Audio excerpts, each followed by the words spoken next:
Hi and welcome back to Cheeky Crypto. My name is Nick. And my name is Chris. And Nick, what do we got in store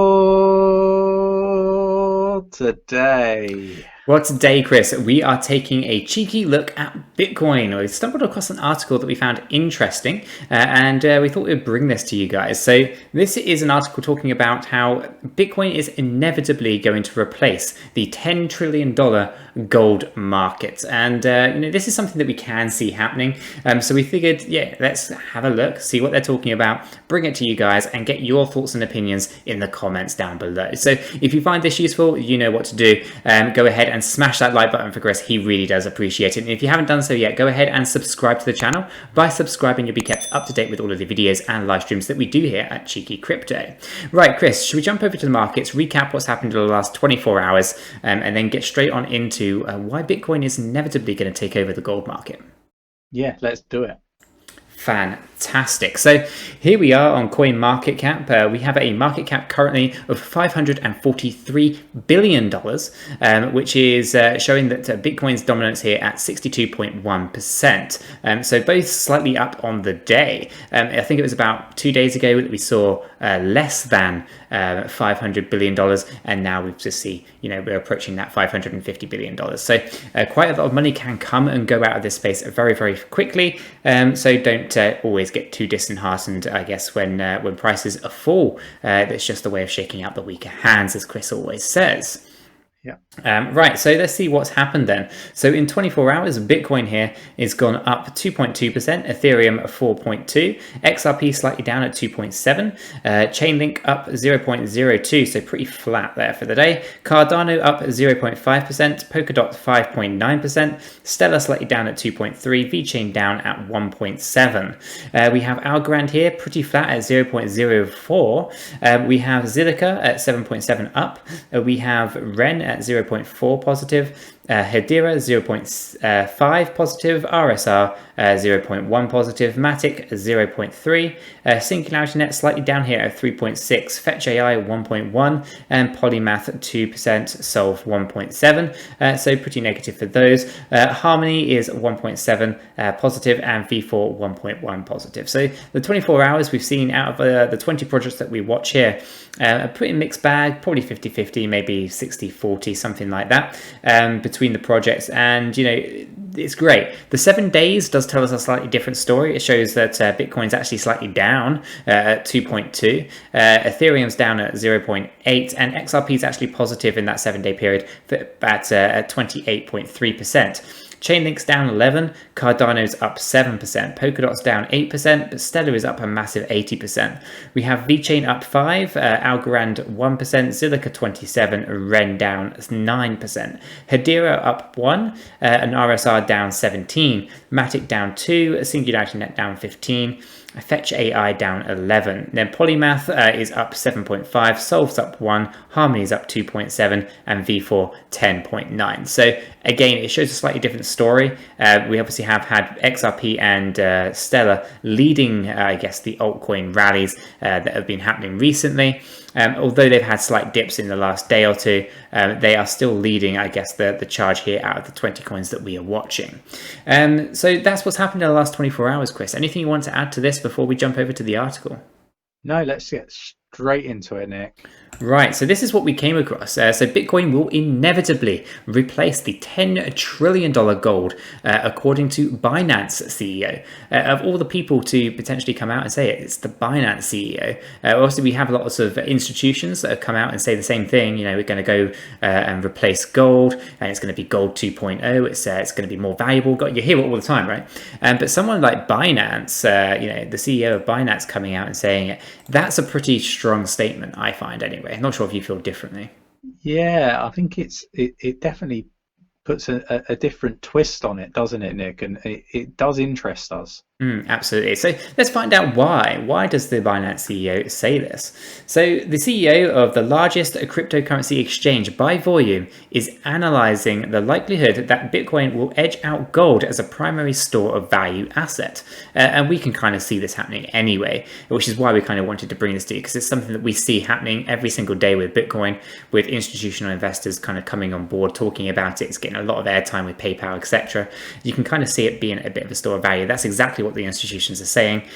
So, it totally resonates with us, doesn't it?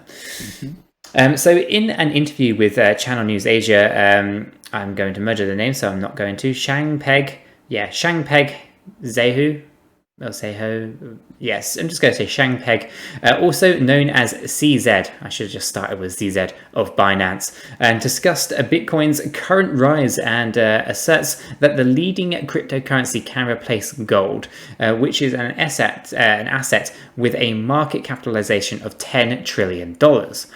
So if you could just imagine that if that were to happen and people were to just ditch gold and go over to $10 trillion in one asset alone, would just be astronomical. But fantastic for the space.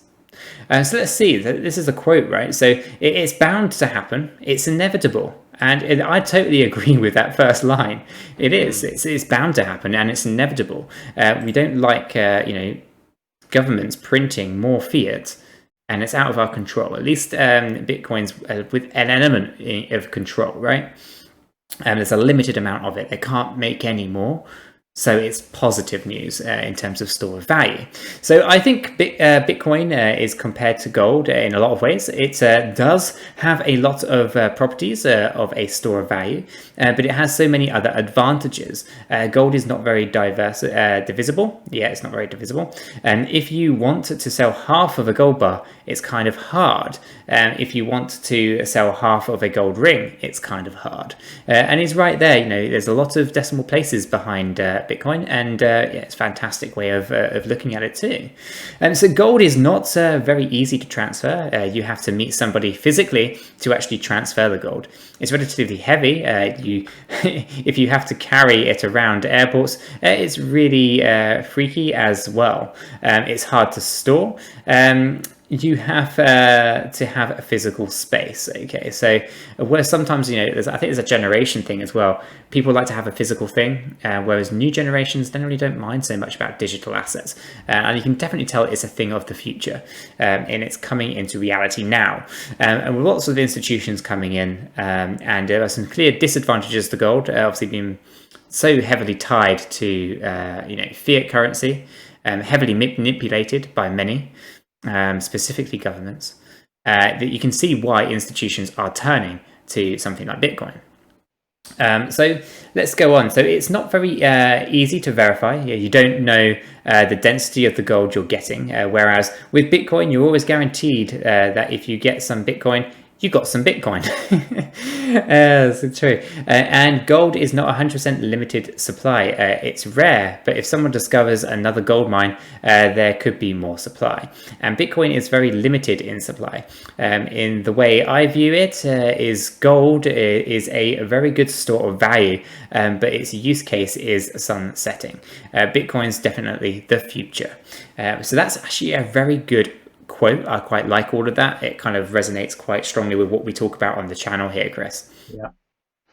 So let's go on. So when asked whether or not Bitcoin's volatility could hinder its ability to replace paper fiat currency, C said, asserts that in many ways Bitcoin's price fluctuations can be chalked up to growing pains, and I think that's definitely true. So here's the quote, right? So the high volatility it is really correlated to the lower market cap.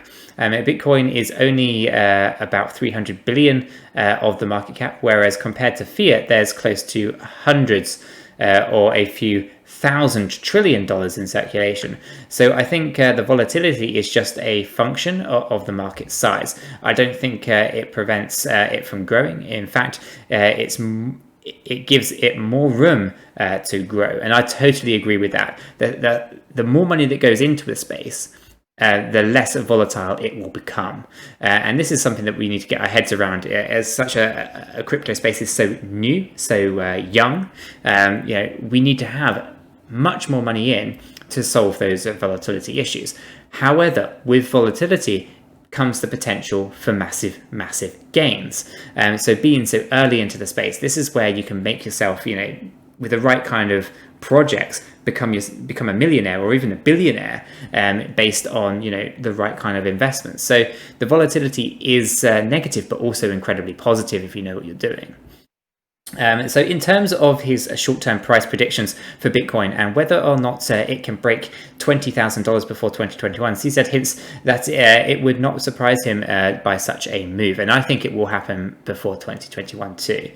So here's the quote, right? "I don't want to make predictions, but I'm always very bullish. I'm always very optimistic." Okay, and that's his quote. So Chris, what is your thoughts on all of this?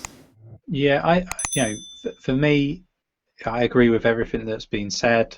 I think there's a lot of noise around Bitcoin at the moment, particularly around the same people when they wanted to make it fail the last time.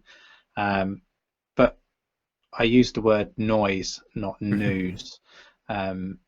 Noise is just stuff that should be ignored. News is something altogether, a different kettle of fish. And I wouldn't say that it is news. It is just people trying to get the weak hands out whilst they buy everything up. So for me, if you hold Bitcoin, you're very lucky. There's still time to get in. I expect it to retrace before it does take off. And obviously we've just seen a bit of a retrace, which is indicated in the 7-day chart that you were talking about earlier. Yeah. But I do expect it to retrace again before hitting all-time high. And then I think it's just going to go like a rocket.